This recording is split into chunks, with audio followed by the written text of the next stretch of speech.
Oke, lanjut. Eh, ini menurut teman-teman semua, sanksi dari FIFA kira-kira besar atau enggak ini yang akan diterima di Indonesia itu sama Indonesia? Siapa sih Mas? Kalau Monggo.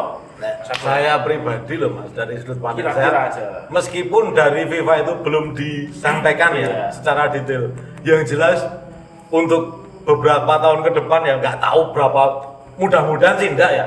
Yang jelas untuk sementara ini kita akan dikucilkan Mas, di level terutama di dunia, di level sepak bola itu kita akan dikucilkan. Mudah-mudahan sih enggak, harapan saya itu tugasnya bapak-bapak pemimpin lah istilahnya, dari PSSI maupun dari pemerintah, bagaimana mengembalikan kepercayaan FIFA terutama dunia internasional di bidang sepak bola kepada Indonesia.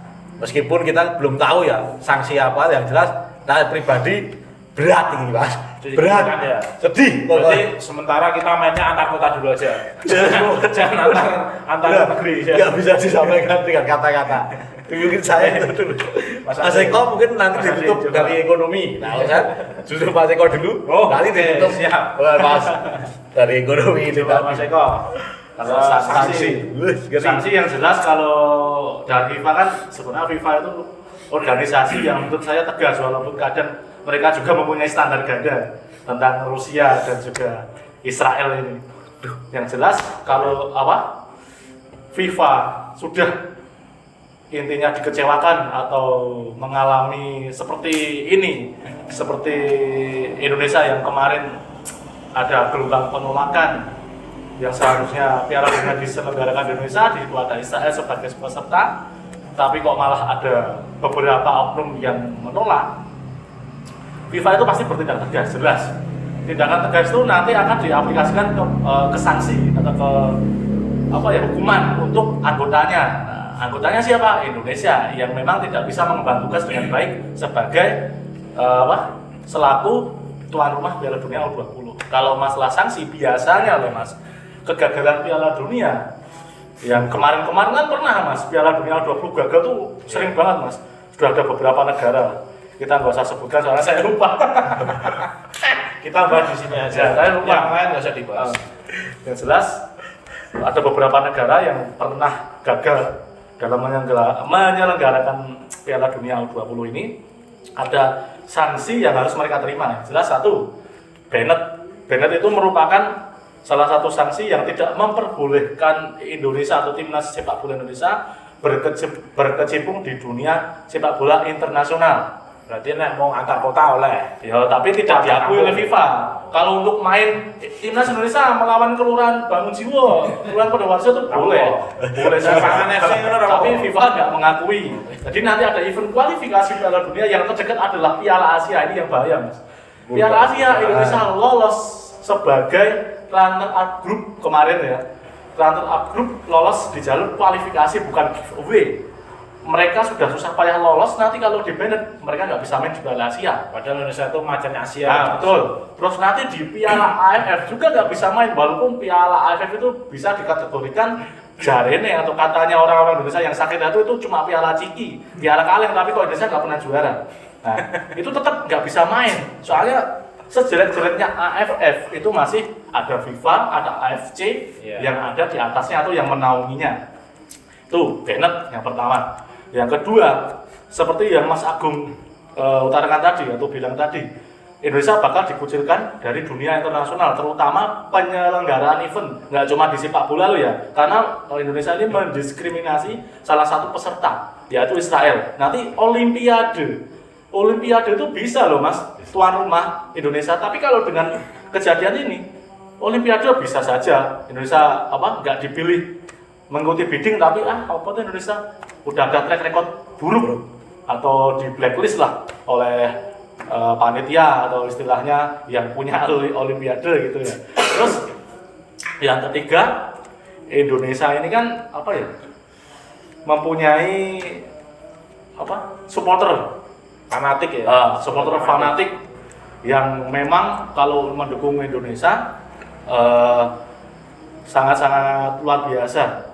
Mereka ini bukan sanksi sih sebenarnya, tapi akibat dampak ya. dibekukan tadi nggak bisa menonton Mas. menonton tim kesayangan, yaitu timnas. Bahkan di level klub, Mas. Kalau nanti FIFA membekukan Indonesia sebagai negara yang atau organisasi sepak bolanya yang menaungi Liga 1, Liga 2, Liga 3, itu bisa saja nanti Liga 1, Liga 2, Liga 3, liga yang ada di negara yang kita ini bisa juga mandek, Mas. Tapi bisa saja dilaksanakan, tapi nggak ada yang mengakuinya, seperti Tarkam lah, terlebih seperti itu. Ya mudah-mudahan tidak.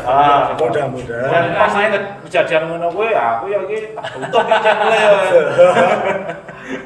Pemain-pemain dari Liga 1 pun sudah khawatir, mereka ada yang jualan bakso nih. Ada yang berarti udah persiapan ya mereka ya? Nggak persiapan sih, tapi mereka menutupi ketakutannya dengan status-status yang nyeleneh sebetulnya. Jualan gorengan. Ada yang membuat status yang nyeleneh gitu. Soalnya mereka ada ketakutan sebenarnya. Itu, Mas. Oke, siap. Mungkin sudah Mas Eko? Oke, sudah. Dari Mas Ade, sanksi ya, sanksi dari FIFA kira-kira. Sebenarnya sudah banyak sih Mas yang udah dijawab. Iya, sudah dijawab. Cuma saya menambahkan sedikit. Jadi untuk sanksi sebab akibat, jadi karena ada sebab berarti ada akibatnya, ya kan ya.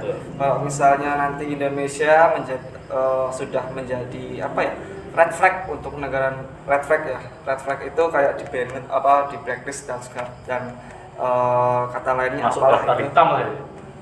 Itu konsekuensinya ya di negara kita sendiri, terutama para pelakunya seperti atlet-atletnya itu. Kalau misal benar di blacklist, otomatis keikutsertaan Indonesia ini di kancah internasional itu sudah hampir tertutup. Dan kita juga tidak tahu berapa tahun yang mungkin kita puasa ikut gelar juara. Kita kan sudah biasa nih puasa gelar, udah biasa ya kan, puasa gelar juara udah biasa. Tapi kalau puasa keikutsertaan dalam kancah internasional ini kita belum tahu sampai berapa lama. Bahkan kalau misalnya memang benar tidak diakui persepak bola Indonesia atau mungkin dikucilkan, mungkin pemain luar negeri yang ada di klub-klub sepak bola di Indonesia itu akan pulang kampung ya.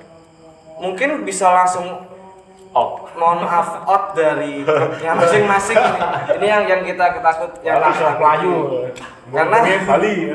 karena jujur untuk sanksi dari FIFA untuk tragedi di Malang itu pun sangat berimbas sekali Mas untuk keuangan klub sendiri, karena salah satu pemasukan utamanya dari penonton itu berkurang banyak. Otomatis mereka hanya mengandalkan dari pihak sponsor, dan mungkin ya ada sampingan lain lah, entah itu penjualan jersey ataupun konten kreator seperti itu. Ya semoga saja dari kejadian ini menjadi kejadian yang terakhir gitu ya. Terus ya udah, kalau misalnya ini udah terjadi, kita sama-sama bisa move on. Ya mungkin butuh waktu berapa lama ya. Kecewa boleh, tapi jangan lama-lama. Iya, karena misalkan kita putus nih dengan pacar kita. Ya wah iki wis duwe bojo kabeh, aku urung ya. Wah, masih ke jomblo. Wah, nek ngene. Omah yo. Coba ngono. Ora podcast Misalnya kita diputuskan oleh pacar, ya udah kita oke, boleh bersedih-sedih. Mungkin beberapa minggu, mungkin paling lama 1 bulan. Setelah itu kita move on, kita cari yang baru. Cari yang baru dalam arti kita memperbaiki apa yang ada, memperbaiki yang masih kurang. Setelah itu kita harus menjadi lebih baik dari sebelumnya. Gitu sih Mas. Oke, ini terakhir ya, harapan supporter Indonesia untuk sepak bola ke depannya. Harapannya dari melihat ini tadi, peristiwa-peristiwa ini. Kalau saya pribadi ya harapannya, saya itu cuman harapannya kita nunggu dari sanksi ya? Iya, nunggu dari sanksi ini tadi. Nah harapan saya sih sebagai pecandu sepak bola nasional, mudah-mudahan sanksinya tidak seperti yang disampaikan Mas Eko tadi. Kalau apa yang disampaikan Mas Eko tadi menjadi realita, ya udahlah. Wala-wala Mas Yudi. Oke Mas Yudi. Kalau sanksinya seperti yang dikatakan Mas Eko, beberapa pemain mungkin akan beralih ke jadi pengusaha Bisa jadi. penjual gorengan. Karena kemarin udah ada beberapa yang WA saya, nek tekon kompornya itu kan dia. Kalau pemain jadi pedagang, terus yang beli berarti penonton sepak bola. Jadi fan-fannya. Gorengan milih Bali. Harapannya nek saya mudah-mudahan terdekat ini sanksinya jangan seperti yang disampaikan Mas Eko tadi. Mudah-mudahan. Mudah-mudahan kalau yang disampaikan Mas Eko menjadi realita beneran, ya udahlah. Kita pecandu aja, Wassalam. kita ya wis sedih, apalagi sebagai itu tadi pelakunya yang terutama yang di bidang sepak bola itu tadi. Orang ngasih ngono kuwi ada tetep neng pariwisata. Pariwisata aja kita, Boleh nunggu tip ya. reservasi tamu ya toh. Itu Mas Eko. Iya, Tambahan Mas Eko. Mas Eko bukan Untuk harapan ya, Timnas ke depan ini untuk harapan yang paling pendek, jangka pendek yang saya harapkan sangat saya harapkan semoga timnas Indonesia nggak kena banned dari FIFA karena itu akibatnya sangat ngeri. Nanti bisa berimbas ke pemain, ke liga kita, bukan channel ini loh, ke liga Indonesia kita. Terus Kini ya berimbas kok kok. Nek ngasih di ngono kuwi tak tutup iki. sektor ekonomi yang biasanya berputar atau roda ekonomi yang biasanya berputar di saat ada Liga Indonesia dilaksanakan di situ. Terus ada lagi apa ya? Ya seperti saya lagi konten kreator yang mengais rupiah atau mengais receh dari sebuah pertandingan. Korban berarti. Itu kan bisa tertutup lah rezekinya itu loh. Bisa tertutup dan nanti kalau sampai di banned mungkin channel saya berikan istri saya dibuat channel tutorial hijab gitu aja mungkin. Saya itu suatu bentuk kekecewaan saya nanti kalau benar-benar di banned gitu. Hijab Tapi semoga saja hijab atau mainan Mas Eko? hijab kalau mainan udah ada Mas. Nah, dan semoga saja saya mohon Ketua FIFA jangan di banned ya. Nanti saya traktir gorengan lah. Oke? Nanti saya traktir gorengan Pak Ketua FIFA. Gianu, hati ini sapa? Aku orang nyebut jenenge. Yang jelas itu harapan saya jangan sampai ke banned. Dan harapan saya untuk timnas kedepannya kan kita itu akan menghadapi event yaitu Piala Asia yang melibatkan timnas senior.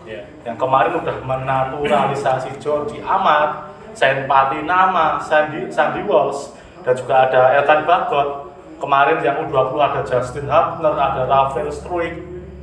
Tapi kan kalau nanti dibekukan mereka mau jadi apa? Udah kadung menjadi warga negara Indonesia Mas. Mereka gak jadi main mewakili timnas negara yang udah mereka perjuangkan. Mereka itu menjadi warga Indonesia atau warga negara Indonesia nggak mudah loh Mas. Birokrasi Indonesia itu rumit loh Mas, terlalu lama, terlalu bertele-tele. Jadi nggak langsung dikasih paspor enggak, lama banget. Mereka sudah jadi warga Indonesia ya? Ya udah, kalau yang senior udah semua kayak Sen Patinama, Elkan Bagot, terus Nah itu mungkin besok Jordi akan Amat, mengikuti jejak karir Mas Eko itu penjual gorengan. Lo mau jadi apa gitu loh Mas? Yang jelas Piala Asia ini kita menunggu 15 tahun. 15 tahun Indonesia enggak berlaga di Piala Asia terakhir 2007 Mas. 2007 itu Indonesia jalur tuan rumah loh Mas. Bersama Thailand, Malaysia dan juga Vietnam. Kenapa saya bisa berharap seperti itu? Karena saya salah satu orang yang sangat-sangat suka kalau timnas itu bermain di level kompetisi yang diperhitungkan seperti Piala Asia, Piala Dunia. Kalau AFF sih sebenarnya saya nggak terlalu euforia banget kalau sekarang karena memang level Asia Tenggara itu sudah mempunyai citra buruk. Soalnya kalau di statement penjudi itu memang diatur lah skor-skor dari Piala AFF. Yang jelas harapan saya cuma di Piala Asia atau di Piala Dunia lah. Jangan sampai perjuangan pemain Indonesia yang memperjuangkan timnas sampai bisa lolos setelah 15 tahun nggak bisa lolos di Piala Asia. Mereka akhirnya lolos nanti di Uzbekistan ya. Mereka lolos dengan bannednya FIFA yang jatuh diberikan atau di ketok palu untuk Indonesia. Mereka kan otomatis batal, nggak bisa bermain dan mereka juga dijari Mas jangan sampai. Itu adalah kekecewaan kedua. Kekecewaan kedua tuh saya sanksinya tadi semakin menjadi-jadi. Malah langsung stroke Mas Eko. Dan semoga ini Mas ini harapan saya yang terakhir. Dan semoga ini juga menjadi pembelajaran bagi PSSI untuk menyiapkan segala aspek atau segala kebutuhan yang dibutuhkan untuk melaksanakan salah satu event besar. Sebenarnya kalau PSSI memiliki memiliki pemikiran yang lebih panjang lagi, kalau ditarik garis lurus sebenarnya Israel itu lolosnya udah lama, dan walaupun udah lama dan sudah dites lolos di kualifikasi lewat Euro kan, kalau udah mereka lolos final Israel, nggak ada persiapan dari PSSI untuk menanggulangi atau paling orang Mas ya, wah ini nanti mayoritas negara Indonesia tuh orangnya Muslim, orang Islam, anti Israel otomatis. Kan seenggaknya mereka melobi pemerintah yang pertama mungkin presiden atau gubernur atau orang yang berkuasa di daerah yang terlibat atau yang venue-nya dipakai untuk bernegosiasi. Jangan sampai nanti setelah ada lolosnya tim Israel ini ada penolakan gitu loh, kan pasti ada seperti Mahfud MD itu kan sudah berbicara panjang lebar, sudah ada persiapan bla bla bla, tapi ternyata itu tong kosong. PSSI nggak ada lobby seperti itu. Yang jelas PSSI harus bisa mempersiapkan salah satu atau sebuah event besar itu lebih matang lagi. Karena ada contoh kecil aja stadion yang dari 2019 kita mungkin dinisbatkan atau dinyoh Piala Dunia tuan rumah Indonesia 2021, stadionnya dari 2019 sampai sekarang belum rampung loh Mas, padahal 2 bulan lagi. Itu kan PSSI kerjanya kurang becus, dan juga persiapan untuk mengantisipasi gelombang penolakan Israel juga nggak ada. Walaupun memang awal-awal Israel lolos ke Piala Dunia itu nggak ada penolakan, tapi kan itu harus ada Mas, sebagai planning, sebagai tameng dari PSSI agar kompetisi ini atau event ini tetap bergulir, Mas. Monggo PSSI, Pak Erick Thohir dan Pak Zainuddin, maksudnya jenenge Amali, sekuil lah. Monggo untuk lebih matang lagi mempersiapkan dan lebih profesional lagi untuk menjalankan Liga Indonesia, Liga 2, Liga 1, Liga 3, dan juga jika nanti tapi mungkin peluangnya kecil, Indonesia mendapatkan jatah atau tuan rumah, entah itu Piala Asia, entah itu Piala AFF ataupun Piala Dunia, kalau ada mungkin 40 tahun ke depan, 30 tahun ke depan, lebih profesional lagi, lebih difikirkan lagi agar Indonesia tidak dibanet, agar tidak mencoreng nama baik Indonesia, gitu aja Mas. Yang jelas persiapan PSSI harus matang gitu. Soalnya PSSI juga sebenarnya salah di sini. Oke, siap. Kita jawab Mas. Ya. Terus berangkat menang. Cukup sedikit. Sudah. Semuanya keluar dari Mas Eko. Pokoknya unek-unek metu kabeh Mas Eko iki. Jangan lupa subscribe pojok bola lur. Pojok bola batu subscribe Arbidol. Oke, mungkin itu saja ya. Terima kasih untuk Mas Eko, Mas Agung Jidet dan Mas Ade Kono Muda DIY sudah berkenan hadir di sini di channel Liga kita. Dan untuk kalian sobat bola, jangan lupa untuk subscribe channel kita agar kita lebih semangat untuk membuat konten, dan mudah-mudahan ada berita viral lagi yang akan kita podcast. Ada gaya konten ono viral Mas Eko. Jelas harapan dari kita semua untuk sepak bola Indonesia semakin maju, semakin baik dan semakin lebih baik, gitu aja ya Mas ya. Oke, siap. Oke, sekian dari saya. Assalamualaikum warahmatullahi wabarakatuh.